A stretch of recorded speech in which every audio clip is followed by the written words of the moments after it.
اور آپ نے فرمایا کہ اللہ کی طرف سے ایک منادی ندا کرتا ہے، اے رجب میں روزہ رکھنے والو، اللہ کی پناہ میں جنت میں داخل ہو جاؤ۔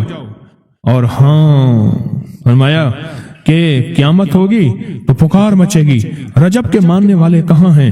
اس وقت حجاب کے اندر سے ایک نور نکلے گا جس کے پیچھے سے جبرائیل، میکائیل، اسرافیل ہوں گے، یہاں تک کہ رجب کے ماننے والے اس نور سے گزر کر پہنچ جائیں گے جو ان کے لیے تیار کیا ہوگا، اور اللہ کو سجدہ کریں گے۔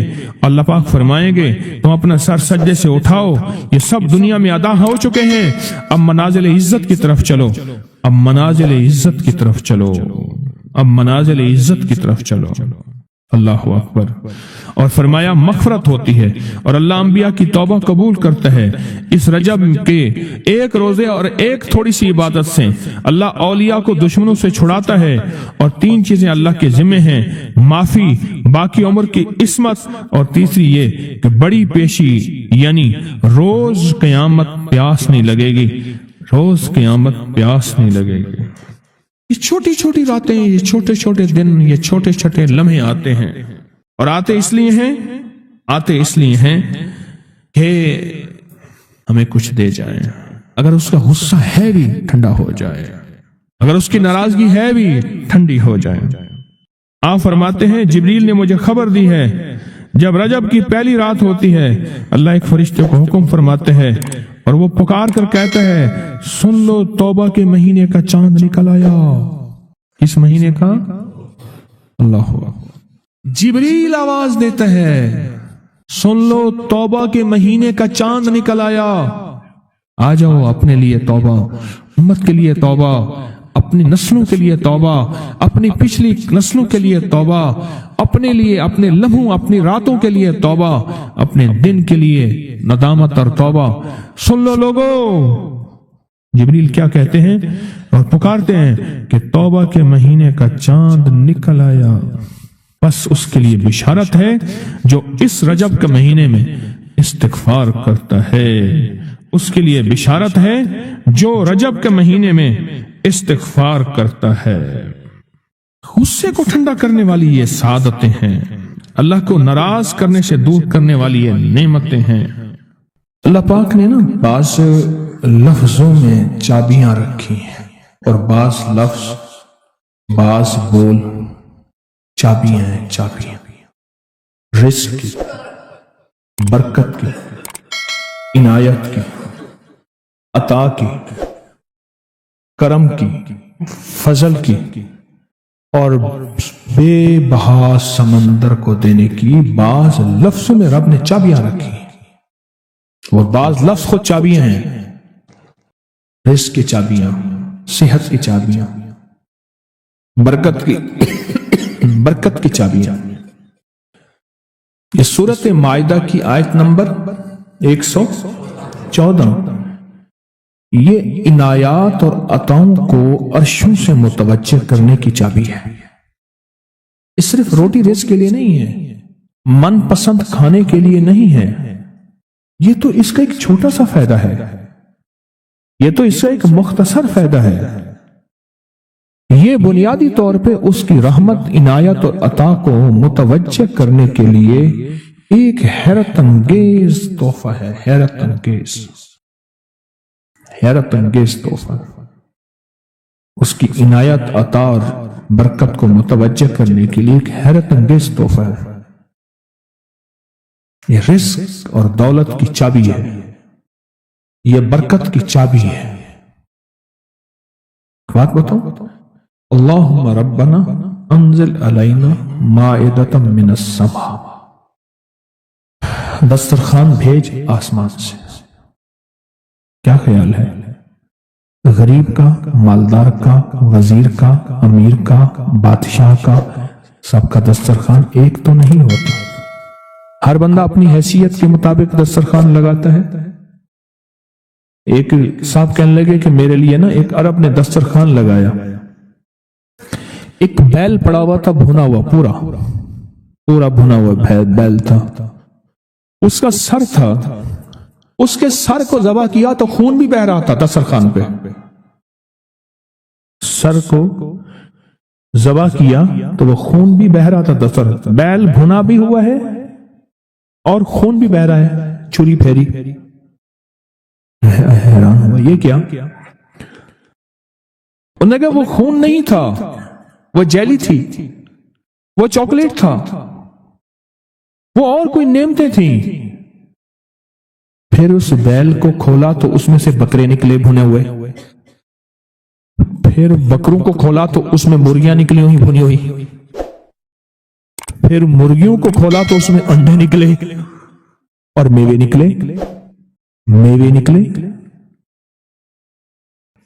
بادشاہ کا دسترخوان ہے تو وہ اپنی حیثیت کے مطابق اس کا دسترخوان ہے، اپنی عظمت کے مطابق دسترخوان ہے۔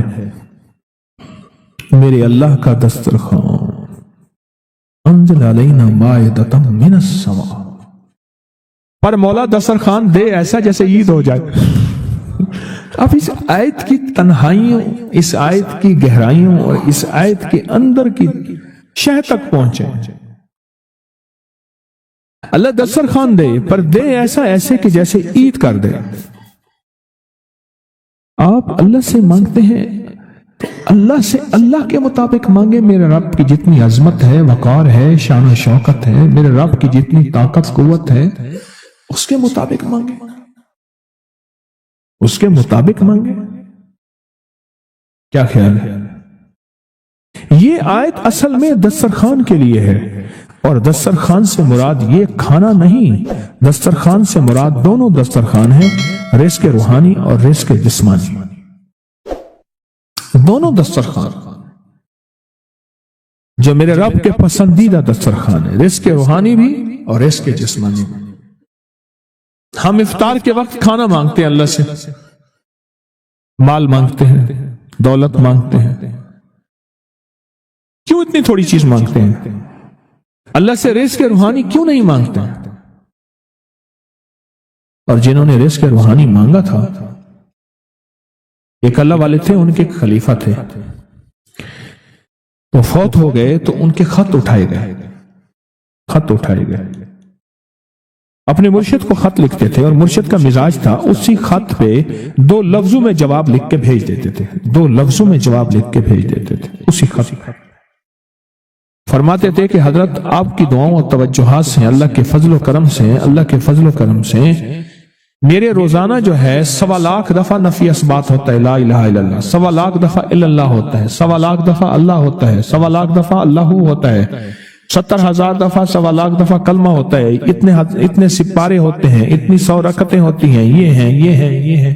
وہ اسکول کے ٹیچر بھی تھے، وہ 5 وقت نماز بھی پڑھاتے تھے، ان کے بہت سارے بچے بھی تھے، ان کی زندگی کا یہ نظام بھی تھا، پر انہوں نے یہ سارا کچھ لکھا اپنے مرشد کو، کہا کہ خط اٹھا کے دیکھیں، حیران ہو جاتے تھے، مجھے ایک بندہ نہیں، میرے پاس اب بھی کئی بندے ہیں کہ اتنے ارب درود پاک پڑھا، اتنے ارب، لاکھ نہیں، ہزار نہیں، کروڑ نہیں، اتنے ارب درود پاک پڑھا، اتنے ارب کلمہ پڑھا، اتنا ارب سورۃ اخلاص پڑھی اور فلاں پڑھا، ارب۔ مجھ سے غلطی ہوئی، ایک دفعہ ان کا خط آیا تو میں نے رسالہ اس وقت چھپ رہا تھا، میں نے کہا یہ خط بھی اس میں ڈال دو، چھاپ دو۔ کئی ٹیلی فون تو میں نے سنے، ایک فون مجھے یاد ہے اچھی طرح، کوئی 6-7-8 کی بات ہے، 2000، اس نے کہا میں ہوں اوان، اور آگے سے یہ ہٹا دوں تو بن جاؤں گا حیوان، لفظ ہٹا دوں تو میں یوں بن جاؤں گا۔ تمہیں پتہ ہے تم نے یہ کیا چھاپا ہے؟ شرک اور بدعت، جھوٹ چھاپتے ہو، دھوکہ دیتے ہو۔ وہ سچا تھا، غلطی ہماری تھی، برتن نہیں ہے، اس برتن کے مطابق وہ برتن چھلک پڑا۔ اس پہ ایک بات بتاؤ، حضرت ابو ہریرہ فرماتے ہیں میرے حضور نے مجھے علم کے 2 برتن عطا فرمائے ہیں، ایک وہ ہے جن کا میں نے اظہار کر دیا، اکثر احادیث حضرت ابو ہریرہ سے ثابت بھی ہیں، یعنی راوی بھی ہیں، علم کا وہ برتن ہے، ایک وہ میں نے دے دیا، اور ایک علم کا ایسا برتن ہے اگر میں اس کا اظہار کر دوں، ایک روایت تو یہ ہے کہ لوگ تلوار کھینچ کے میرا سر جدا کر دیں، ایک روایت یہ ہے کہ گدی سے میری زبان کھینچ لیں، میں نے وہ علم کا برتن چھپا کے رکھا. ان کا خط تھا کہ اتنا سوالا انہوں نے اللہ سے رزق روحانی کا دسترخوان منوا لیا تھا کہ اللہ یہ دسترخوان تیرے خزانے میں کمی نہیں ہے، یہ دسترخوان مجھے عطا فرما. رزق روحانی کا دسترخوان اللہ نے منوا لیا تھا، اللہ سے منوا لیا تھا، اللہ سے منوا لیا تھا. آپ اس آیت کے ذریعے اللہم ربنا، میں نے ایک عرض کیا تھا جن دعاؤں سے پہلے ربنا اور اللہم آئے، جن دعاؤں سے پہلے ربنا اور اللہم آئے، ان دعاؤں کی قبولیت، محبوبیت، مقبولیت، تاثیر، کمال بہت اور دعاؤں سے بہت زیادہ آگے ہیں.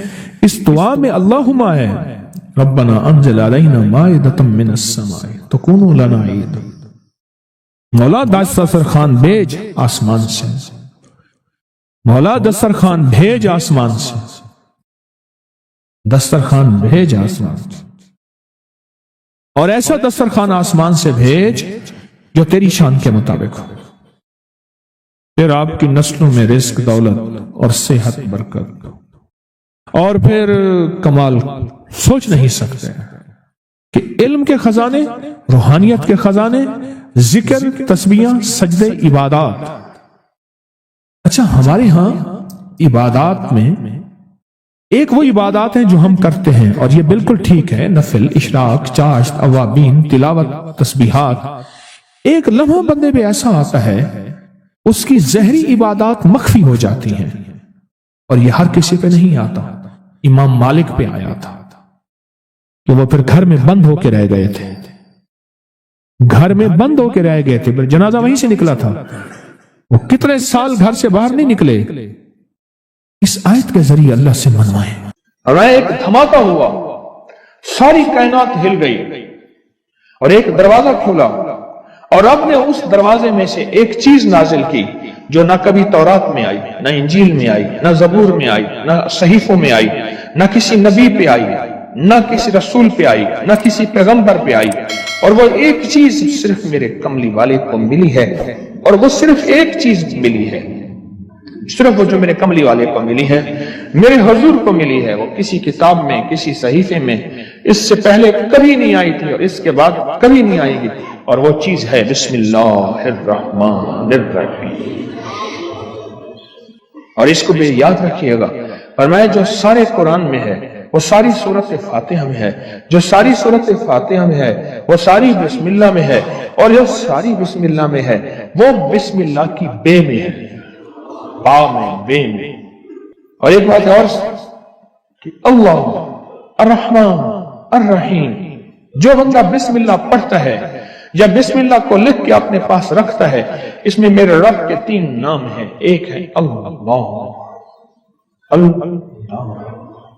اور ایک ہے رحمان، اور ایک ہے رحیم.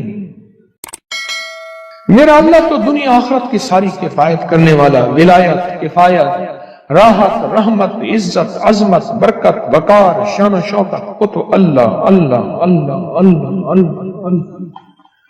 اب اللہ نے 2 جہان بنائے ہیں، ایک عالم شہود ہے، یہ جہان ہے، ایک عالم برزخ ہے، موت کے بعد کا جہان ہے. اس عالم شہود کے لیے میرے رب نے اپنا نام دیا ہے رحمان. کیا دیا؟ کیا دیا؟ رحمان. اور موت کے بعد میرے رب جس لفظ اپنے اسم اور نام کے ساتھ کفایت کرے گا، کفالت کرے گا، مدد کرے گا، وہ ہے رحیم. یا رحمان الدنیا یا رحیم الآخرہ. اور میں اگر نام رحمان نہ ہوتا، غور سے سنیے گا، کملی والے کے دیوانے اور عاشق بیٹھے ہیں آپ، اگر فرمایا رب رحمان نہ ہوتا، نام رحمان نہ ہوتا، اللہ اپنے دشمن کو ایک لقمہ کیا، ایک قطرہ کیا، ایک پانی کیا، ایک سانس نہ دیتا. اپنے نہ ماننے والوں کو اگر رحمان نہ ہوتا، اس نام رحمان کی وجہ سے رب کا دشمن بھی پل رہا ہے، رب کا دوست بھی پل رہا ہے، اپنے بھی پل رہے ہیں، پرائے بھی پل رہے ہیں، غیر بھی پل رہے ہیں، سب پل رہے ہیں. کہتا ہے فرشتوں دے دو رزق کے دروازے. اچھا کوئی بات نہیں، اور دے دو، میں انتظار میں ہوں اس کی توبہ، اس کے رجوع کا. کبھی تو مجھے سن لے گا، کبھی تو مجھے مان لے گا، کبھی تو میرے نیکوں اور اولیاء اور صلحاء کی محفل میں چلا جا کے